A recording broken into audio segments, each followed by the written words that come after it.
다음에는 야당 얘기로 한번 넘어가 보겠습니다. 전원책 위원이 빠진 뒤에 자유한국당 조강특위가 쇄신 기준, 7가지 기준이라면서 내놨습니다. 자, 이게 물갈이의 신호탄이 될지 또는 뭐 계파 갈등의 뇌관이 될지 궁금합니다. 준비된 영상부터 보겠습니다.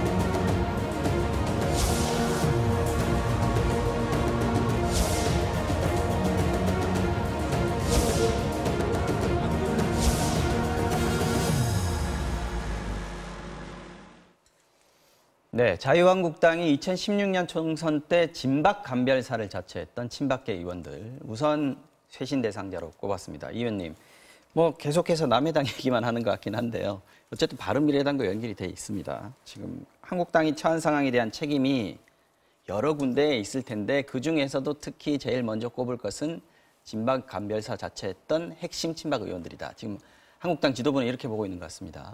일단 뭐 정치 권력 관점에서 본다면 저는 권력 무상이고요. 이게 권불 10년도 아니고 저는 권불 5년도 못 되는 거 아니겠습니까? 그래서 지금 사실 자한당 내에서도 이제 박 전 대통령 시대는 갔다. 이런 결론 속에서 결국은 쇄신의 대상을 우선적으로 꼽는다면 결국은 이제 친박, 그중에서도 진박 의원들을 대상으로 먼저 혁신을 해나가는 것이 현재 일반 국민의 보편적인 어떤 정서에 부합하는 것이 아닌가 이런 생각을 아마 저는 뭐 합리적이라면 아마 누구나 다 그렇게 접근할 수 있을 거라고 생각이 듭니다. 그래서 적어도 보수의 혁신 또 자한당의 혁신에 있어서 과거의 어떤 친박 핵심 세력들을 그대로 두고 우리가 혁신했다 이렇게 주장하기에는 국민 동의를 얻기는 굉장히 어렵지 않겠는가. 그래서 일단 그런 측면에서 일단 접근하고 있는 것이 아닌가 이런 생각이 좀 듭니다. 네.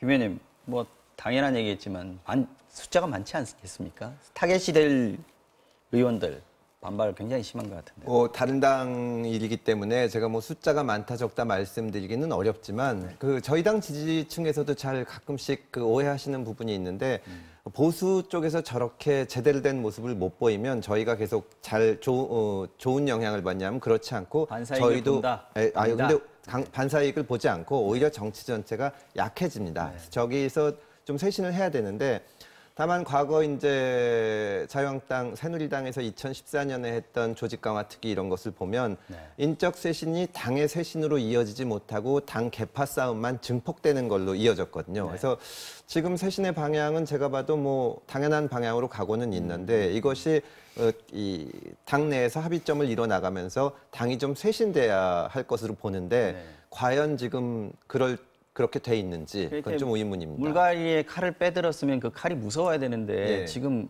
버틸 가능성이 굉장히 높은 상황 아닙니까? 지금 이제 얼마 안 있으면은 원내대표 선거가 있고 또 2월에 당대표 선거가 있기 때문에 버티려고 할 것이고요.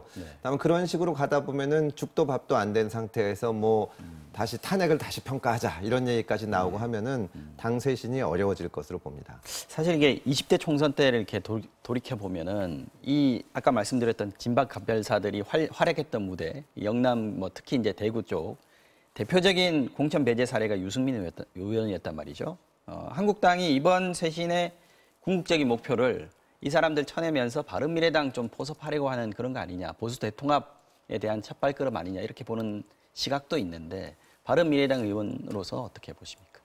뭐 아무래도 이제 TK 배제가 곧 이제 바른미래당과 통합을 전제로 했다고 보이지는 않고 일반적으로 어쨌든 혁신을 해야 되는 입장이고 그런데 그러면 어쨌든 혁신의 대상이 공교롭게도 이제 TK 지역에 많이 몰려 있다 뭐 이렇게 보면 되고요. 일단 이 혁신과 별개로 일단 자유한국당 입장에서 야권 입장에서는 현재의 선거구제가 개편이 안 되고 소선거구제 하에서라면 적어도 이게 1대1 구도를 만들어야 이 민주당하고 다음 총선에서 겨뤄볼 수가 있는데 현재 야권이 분열돼 있지 않습니까? 그렇기 때문에 자유한국당 입장에서는 필연적으로 바른미래당하고 통합을 심정적으로 굉장히 원하고 있을 거다 이런 생각이 듭니다. 그런데 다만 중요한 부분은 현재 자유한국당이 생각하는 부분하고 바른미래당이 물론 이제 의원들이 다양한 생각을 갖고 있지만 보편적인 정서하고는 상당한 차이가 있다.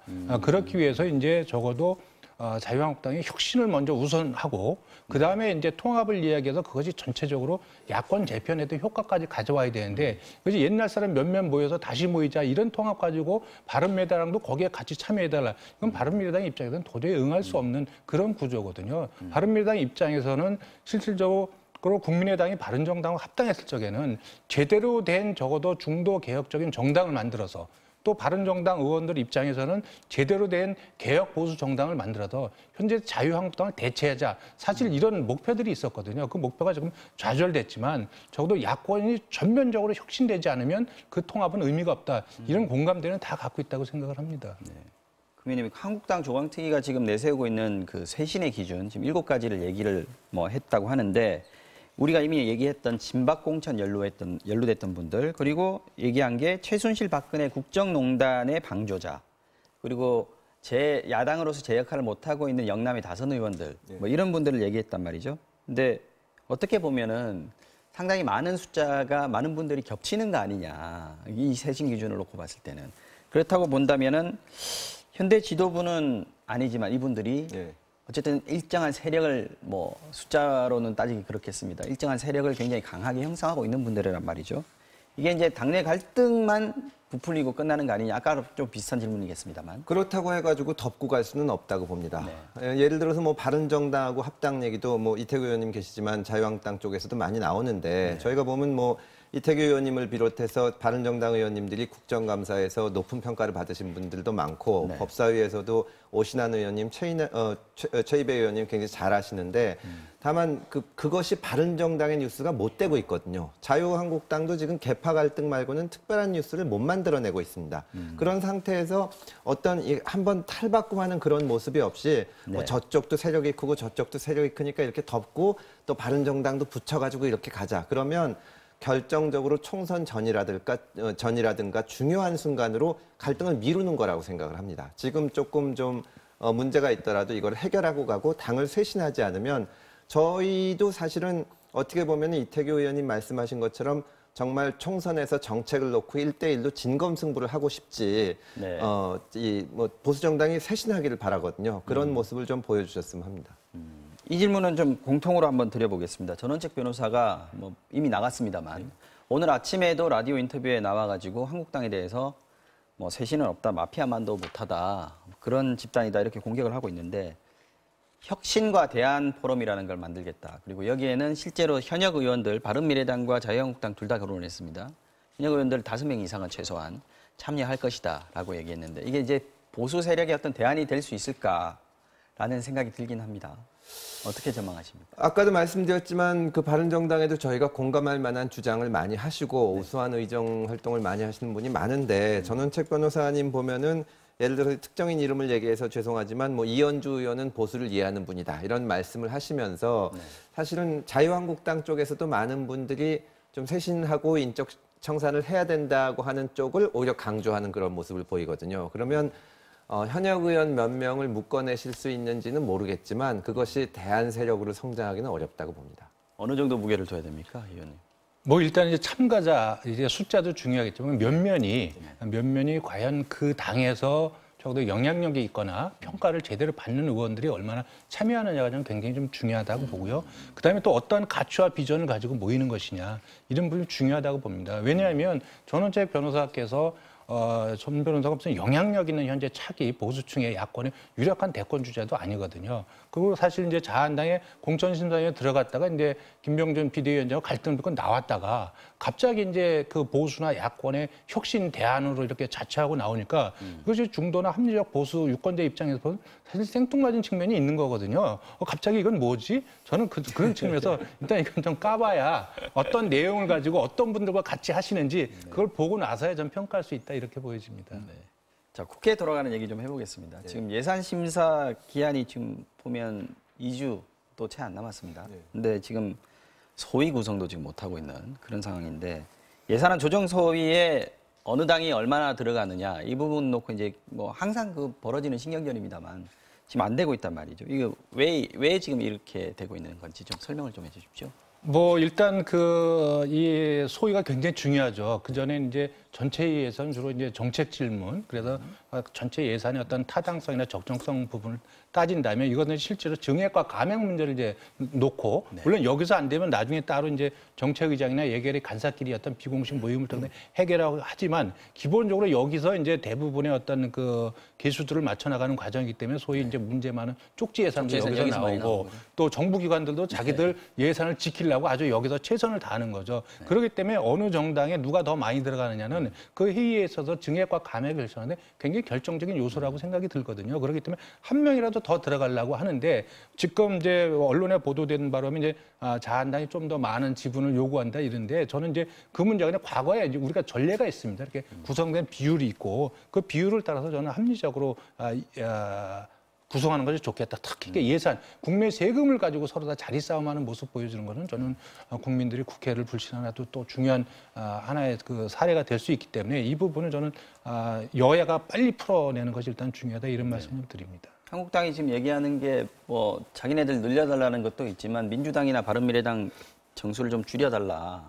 그 자리를 우리가 좀 해달라. 이 얘기인가요, 지금? 지금 비교섭단체를 한 명 넣자는 것이 주요 쟁점이 되어 있는 것으로 알고 있습니다. 그것이 뭐 과거의 관례도 있고 한데요. 어쨌든 이태규 의원님 말씀하셨지만 사실은 예산 소위에 어느 당이 한 명 더 들어가고 덜 들어가는 것은 그렇게 중요하지는 않습니다. 정말 중요한 쟁점은 정책위 의장이나 예결위 간사들 간의 협의가 있지, 협의를 하게 되지 예산 소위에서는 구체적인 예산, 소위 말하는 쪽지 예산을 포함해서 그런 것들이 오고 가기 때문에 한두 명 적거나 많은 것은 문제가 아닌데 제가 보기에는 특히 자유한국당 쪽에서 어떤 기조가 있냐면 최근에 정개특위위원도 한참 법정 기간이 지나도록 제출을 안 했고 사개특위위원도 제출을 안 했고 또 지금 예산 소위 뭐 자기 나름대로 이유는 되지만 명단을 제출 안 하고 있습니다. 어떻게 보면은 국회를 계속 공전시키는 건데 이것이 여당 입장을 곤혹스럽게 만들기도 하지만 전반적으로 정치에 대해서 국민들의 불신을 가져오기 때문에 특히 이 나라 살림을 꾸려가는 예산 문제 같은 것은 이런 식으로 대처해서는 안 된다고 보고요. 뭐 예산 소위 구성에 관련해서 여러 가지 주장을 할 수는 있지만 하여튼 신속하게 협의에 응해야 된다. 그런 말씀을 드리고 싶습니다. 시간을 끄는 측면이 좀 강하다 이렇게 보시는 건가요? 예, 지금 계속 여러 가지 위원 명단을 계속해서 안 내고 있거든요. 그때마다 위원 명단을 안 낼 만큼 중대한 사유가 있는 것은 아닌데 이것은 그냥 국정 전반에 협조하기를 그냥 거부하는 것. 그렇게 보일 수밖에 없는 것이고 자꾸 그런 모습을 보이면 사실 여당 지도부 입장에서도 야당이 원하는 것을 주거나 협의하기가 굉장히 어려워집니다. 여당 의원이나 지지층 내에서 저쪽은 합리적인 문제 제기를 하는 것이 아니라 그냥 생떼를 부리는 건데 왜 우리가 자꾸 양보해야 되냐 이렇게 되기 때문에 좀 강약 조절이라도 해주셨으면 하는 마음입니다.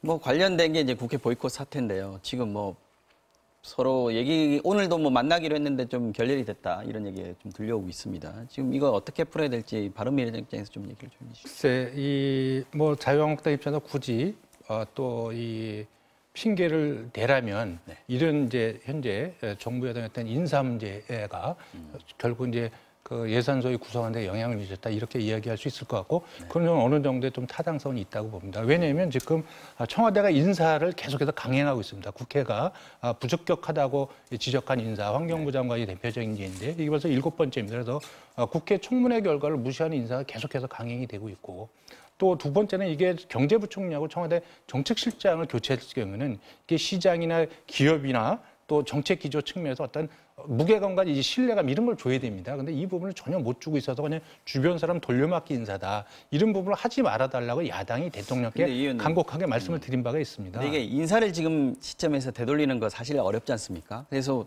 혹시 다른 돌파구가 있다면 예를 들면 국정조사 이거 받으면 바른미래당 입장에서는 좀 풀 수 있는 그런 상황입니까? 그렇죠. 그런데 국정조사도 지금 감사원 끝난 다음에 하자 아니면은 또 무슨 어떤 민생법원과 연계하자 이렇게 걸 여당이 하고 앉았는데 저는 잘못을 바로잡고 비리를 뿌리 뽑자는데 무슨 조건이 필요합니까? 이건 저는 여당이 굉장히 잘못하고 있다. 저는 이렇게 말씀을 드릴 수가 있고요. 또 대통령께서도 저는 야당이 반대하는 인사는 한 번 정도는 조금 임명 안 해주는 이렇게 저는 협치도 되고 이런다고 보는데 이런 모든 부분들이 지금 야당을 자극하고 있다 이런 말씀을 좀 드립니다. 정리를 해야 되는데 금 의원님 짧게 뭐 이 부분에 대해서 인사 문제에 대해서 뭐 야당이 비판할 수는 있는 것인데 다만 지금 12월 2일 시한으로 예산 내년 나라 살림을 다루는 때이기 때문에 좀 대승적인 차원에서 협조해 주시기를 간곡히 부탁드리겠습니다. 네, 알겠습니다. 오늘 정치 와우 정리원 여기서 마무리를 하겠습니다. 두 분 고맙습니다. 감사합니다.